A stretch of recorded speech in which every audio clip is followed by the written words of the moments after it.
the point is, it's not what happens, it's how you handle that, right? And so when you do enough transactions with other agents in town, whether they're on the list side or whether they're on the buy side, whatever it is, you kind of learn, how does this person work? And I love how this person works. They handle their business. Welcome to the TNT Real Estate Podcast. I'm Tim Chase with 719 Lending. And I'm Treasure Davis with the Treasure Davis team, brokered by EXP.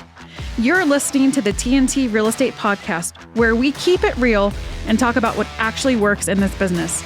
Straightforward strategies, honest conversations, and the kind of guidance that helps you serve at a higher level and close more deals. So today we're going to be talking about the power of partnership and how the right agent-lender duo can change everything. I'm Treasure Davis, and today I'm with my good friend and my lender partner, Tim Chase from 719 Lending.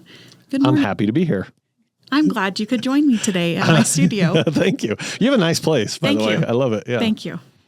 And I just want to say thank you for dressing up for the occasion. It was... It's a Steve Jobs thing. We talked about it. It's good. I forgot about the Steve Jobs thing, but I'll do better. Okay. So this podcast, I think, should be called, obviously it's TNT, right? But it should be called Partnerships, Possibility, and Purpose. That's fantastic. The Do you three like Ps. That? Yeah. Okay. So today we're going to be talking about the three Ps with TNT. It's good. Isn't that our song? Yes. You down with the OPP? You down with PPP? Partnerships, Possibilities, and Purposes? Yeah, you know Wasn't PPP during COVID? Yeah, it was the it was a grant from the government. It was a grant. I forgot what it was called though. Yeah. Yes. I digress. Yes. So today we're going to be talking, what does a true agent-lender relationship look like in 2025? Yes. And much different than maybe it was in the past, and much different than a lot of people treat it, right? A lot of people treat it, in my opinion, as a commodity. They treat it as a transaction, I guess. That's very much the traditional transactional partnership, but you can actually build your business better with a different approach to partnerships, and with the right partnership, your clients can experience better situations. You can have more repeat and referral business. So it is definitely different now, for sure. What would you say when you're looking to partner with a realtor, or when you want to take a realtor out to lunch, which is what all of the lenders want to do? Yeah. Let me take you to lunch. Yeah. It's like, bro, I've eaten all 365 days this year. I guess I may as well eat again. Yeah. Yeah. So when you're taking a realtor out to lunch, because that's the way that lenders like to build relationships, what does that look like to you? That's a great question, actually. So I love that question, because we as a mortgage industry do it so backwards and so stupid. It's I don't know if you've ever heard this, but the very first thing is I call you, I give you a little bit of flattery and say, I'd love to take you to lunch. I'd love to take you to coffee. How many coffee appointments have you had, right? Now, I flip that around and I say, how many times has Amway asked me to go to breakfast or coffee, and I didn't know what I was getting into until I get there? I'm like, son of a gun, they got me again. You know, I thought you just wanted to be friends. But they're so tricky about it, right? And you get in there, and then they start asking you questions. Would you and your family be happier or sadder with more money? Oh. Well, geez, I guess I've never really thought about my happiness level with that. Okay. So lenders, we like to do the same thing, but then we like to take you out, and we like to data dump on you, right? We love to data dump. And we like to tell you all the reasons that we are awesome. Well, here's kind of the reality. We all have access to the exact same stuff, the same money. It doesn't come from a magic spot that nobody else has. You don't have a certain loan that nobody else has. We can pretty much do everything that everybody else can do, right? So when I look at that and I'm like, well, what do I have to sell? Oh, here's what we say. I'm always available. And I say, please don't call me late at night. Please don't call me on the holidays. I would love to spend Sundays with my family, right? Unless there's a real big emergency. You know what? I'm not here for that. You need to quit calling me in the middle of the night. It's getting weird, okay? But then also, what do? We say our interest rates. Let me tell you, we kill everybody on our interest rates. Okay, great. Now, my question is, and like, great. Do you want your realtor to say, I give 90% of my money back to the client every time, and that's my only value, right? It's a silly value. So when we sit down and we meet with an agent, the way that my approach is number one, who am I meeting with? That's very, very important. There's 5,000 agents in town, and I want to meet with people who are at least like-minded with me. It's hard to sustain business with people who are not like-minded. You can do business, but it's hard to sustain business. Okay, so what would you consider to be a like-minded agent? Sure. So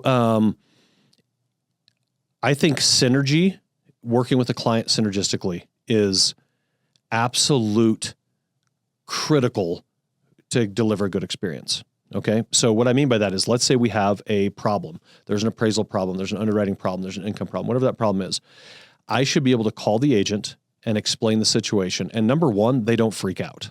I'm not going to freak out. I don't want you to freak out, because then you're going to freak out. What if you freak me out? And then the whole thing is going to blow up, right?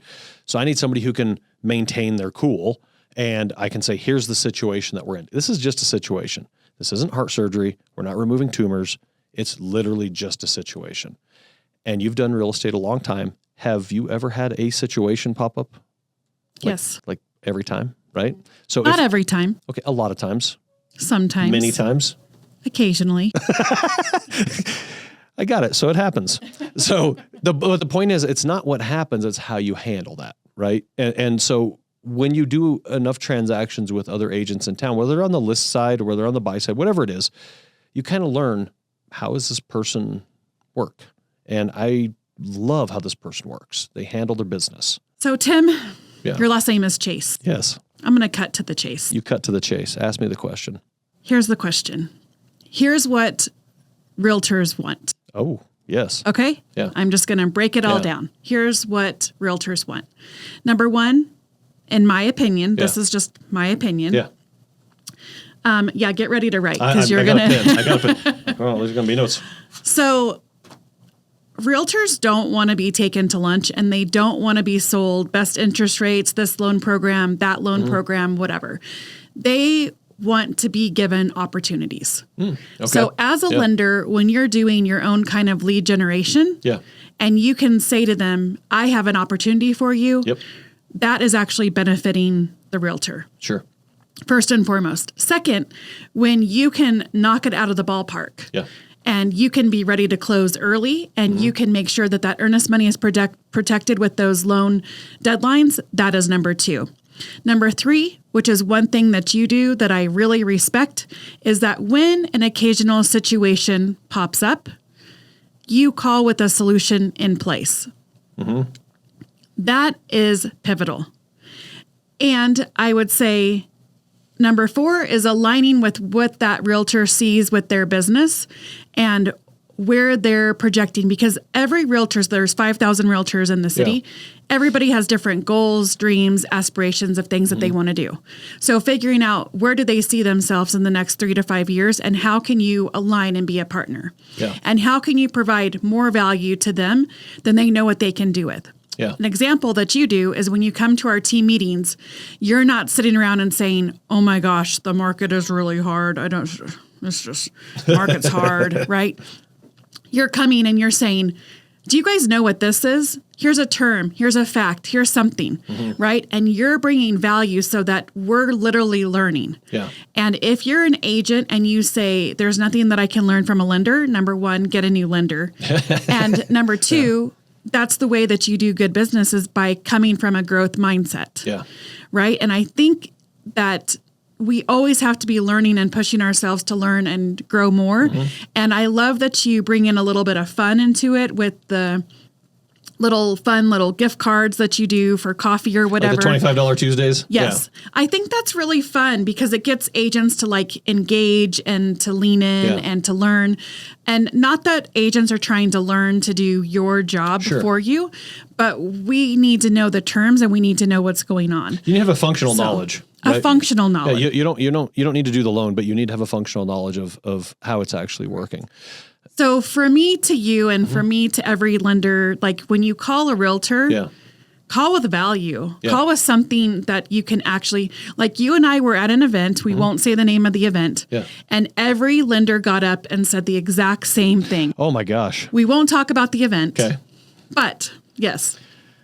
It made me throw up a little bit in my mouth, actually. Right. Yeah, I was like, oh, anybody have any Tic Tacs? That's uncomfortable? what every realtor gets pitched daily. Yeah. And here's the other thing that I will respectfully say, and I will not say the name either, is that when you want to align with a team or potentially even a brokerage, you should go to the team lead and or the broker owner first and establish that relationship this way. When you're trying to go to the agents and build relationships, but you're not going to the team lead, it's not going to work out for you. Yeah. Because we're going to kibosh that because we're looking for partnerships. Yeah. We're looking for people that when we say, hey, this is going on, we want that lender to be a partner with us to move us to the next thing, not to just be someone who's just looking for business. Yeah. Well, that's fantastic. So to the lenders out there doing that to me, stop. Please stop. Can I flip that around a little bit and say from a mortgage standpoint? So at a mortgage standpoint, and this is what we train all of our loan officers is, number one, bring value. And by the way, it is against the rules at 719 Lending to ask for anything until you've provided value, and it's legitimate value. So if I have not provided you value at least 3 times, I can't ask you for business. That's just it. I have to provide you value because it just doesn't work. I turn into a taker at that point, right? And I'm not going to provide you value that everybody else is saying. So I'll tell you from a lender perspective, partnerships that are difficult looking at real estate agents and how we get approached. Okay. So I'm going to flip that around. Realtors approach you guys? All the time. Actually, I do know how they approach you. Yes. Well, for many reasons, actually. Okay. Some of the ones that are the worst, I shouldn't say the worst, the ones that are the most difficult to love. It's like, look. Realtors are difficult to love? Oh my gosh. When we get approached and they say, we have an opportunity at our shop, we know about you, we'd love for you to be partners with us. And we say, okay, cool. Like what, let's sit down and talk. And I sit down and I talk to them. I would say 80 to 90% of the time it is, we just need about $22,000 a month from you for our marketing. Okay, but keep in mind, it happens on a small level also. It's not just the big shop. It's the small shop that says, I need $500 a month. And so here's my approach to that. First off, I'm always open if it makes financial sense. But understand, as a real estate agent, what you're asking the lender to do. You're asking them to invest in your business idea. Think of yourself on Shark Tank. You're asking for a financial investment. That lender should be smart enough to say, have you ever run this marketing before? What is your return on this marketing? Are you just looking for a partner to continue your marketing, or is this a brand new marketing? What's our expectations of outcome? What's our exit strategy, and at what time? How is that going to work? And if you treat it like a business, and then it's no longer, hey, can you give me $500 because I'm going to farm an area? Well, you're not a farmer. You never farmed before, right? And I'm not gonna give my money to a farmer who's never farmed before, doesn't understand soil. That means a realtor doesn't understand the community, doesn't understand the neighborhood, doesn't understand the demographic of the area. But if you truly do understand it, you truly do know it, and you're like, look, I've already closed like 12 deals in this area. I'm just doing my normal stuff, but I want to up my game a little bit. Like, oh, interesting. Let's look at that, right? So I look at it just from a pure, it's not real estate. It's just a business deal. That's all it is when it comes to that investment with somebody I don't know. Now, there's other realtors that we have that we've done business with, and they just say, hey, we're doing a client appreciation party. Never asked for anything, but do you mind pitching in a little bit? Well, absolutely. We've done. I mean, we do business together. Of course, I'm going to help support you, right? So there's different levels of realtors that come to us. The most difficult ones are the ones who don't know and don't have a real plan. Okay, so let's recap this conversation. Yeah. What are the questions that a realtor should come to you prepared to answer if they want you to do any kind of co-marketing, obviously RESPA compliant, but what should they come prepared to give you facts and figures? So let's say it's a new realtor that we haven't, like maybe we've done one deal or something. We don't really know. But by the way, I'm always open. Like I'm actually a little bit flattered that they would ask. I think it's awesome.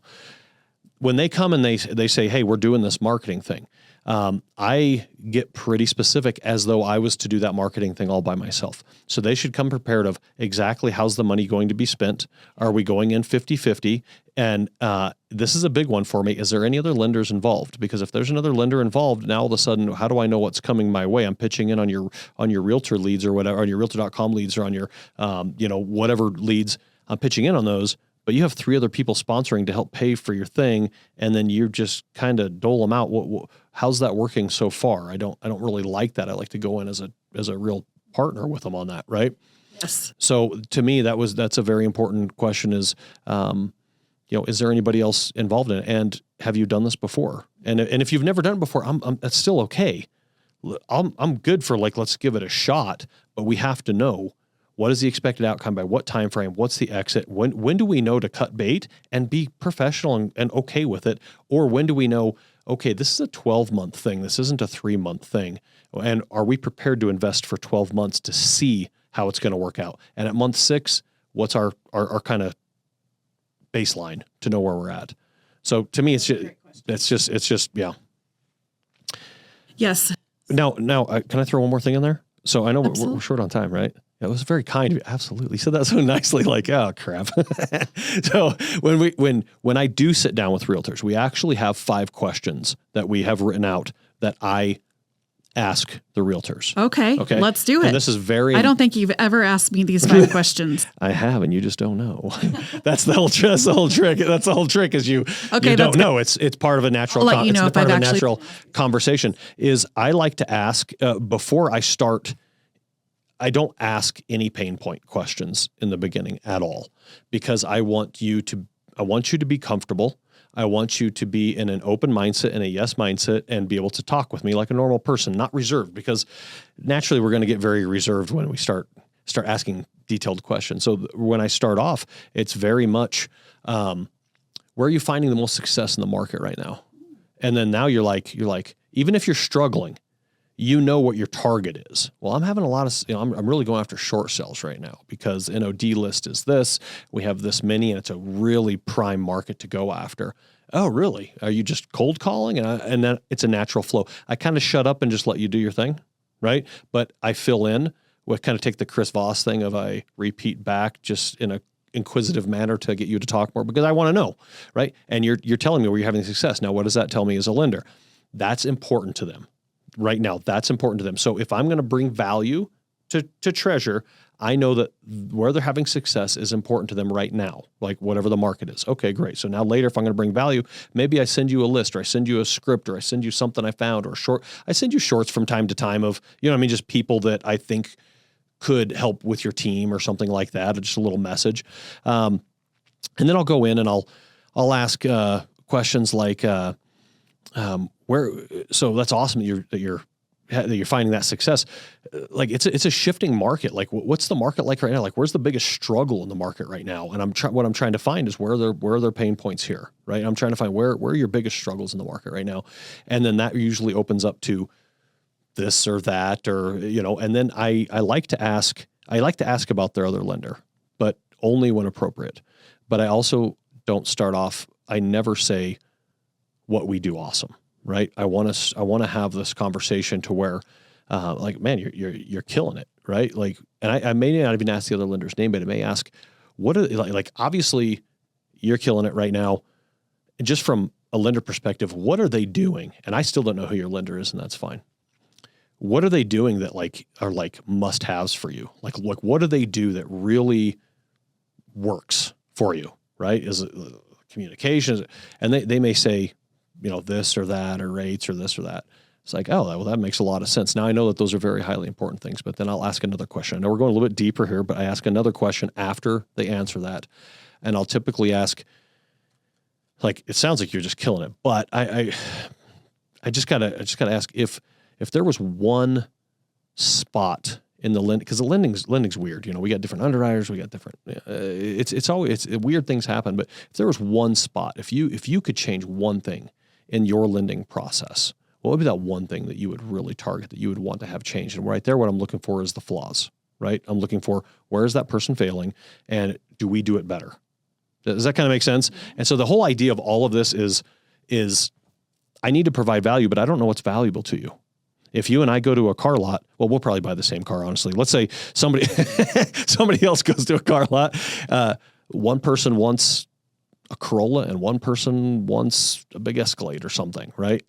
Until the salesman knows what's important to you and why that's important to you, he doesn't know how to provide you value. Maybe you don't need an extended warranty. Maybe that's the most important thing you could possibly have because you've been stranded on the side of the road and you don't have the money to fix your car. And that is the premium, you will pay extra for that.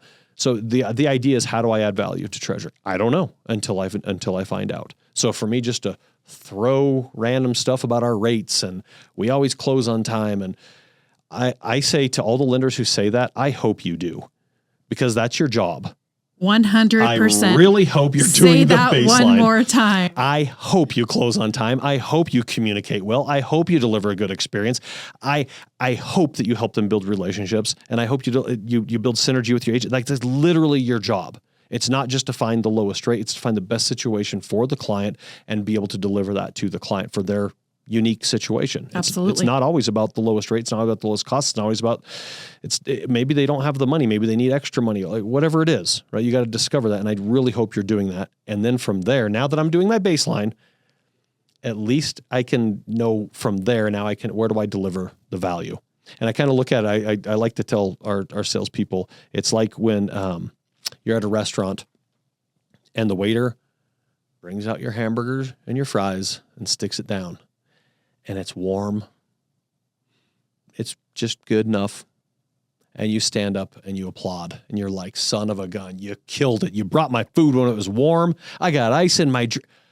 Can everybody see this? Can we get a picture here? This is amazing. Well, that's what they're supposed to do, right? But what else can they do at your experience in that restaurant to make it more pleasurable, to make it more better for your family, for your kids, more relaxing for the mom and the dad, whatever it is? What can they do to help with that and deliver that better experience? And that's where the value comes in. It's not doing the baseline work.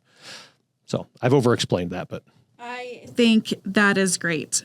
So if you're listening and thinking, I want that kind of partnership, reach out to us. We are building a nationwide network with agents and lenders to have just that experience. Tim, you are licensed in other states, correct? Yes. How many other states? Right now, I think like 6 or 7. I'd have to. It kind of comes and goes if depending on what states that we desire at the time, right? So if it's like a PCS state, we definitely want to be there. If it's sometimes I'll get licensed in a state, like I have a bunch of family from Ohio, so we got licensed in Ohio. Come to find out, nobody in my family can buy a house, and so, like 2 people. I'm like, well, this isn't really worth keeping the license for all these years. It's expensive to get licensed from a mortgage standpoint. And by the way, from a mortgage standpoint, we can't refer business to another company and get referral fees. That's a RESPA violation, Section 8 violation, right? Whereas realtors, you guys have that unique opportunity because you're grandfathered in when that rule is made. So you guys have a little bit more flexibility in there. We're a little bit more kind of like government thumb on us. That's good. So, well, thank you so much for joining us today for our purpose and our possibility and our purpose. You down with PPP? This has been the TNT podcast. TNT. And I hope you enjoy the music as our outro out of this podcast. That's it for today. Remember that execution is what moves your business forward. Take one thing from this episode and put it into play. If it helped you, share it with another agent who wants to grow. See you next time on the TNT Real Estate Podcast. Peace.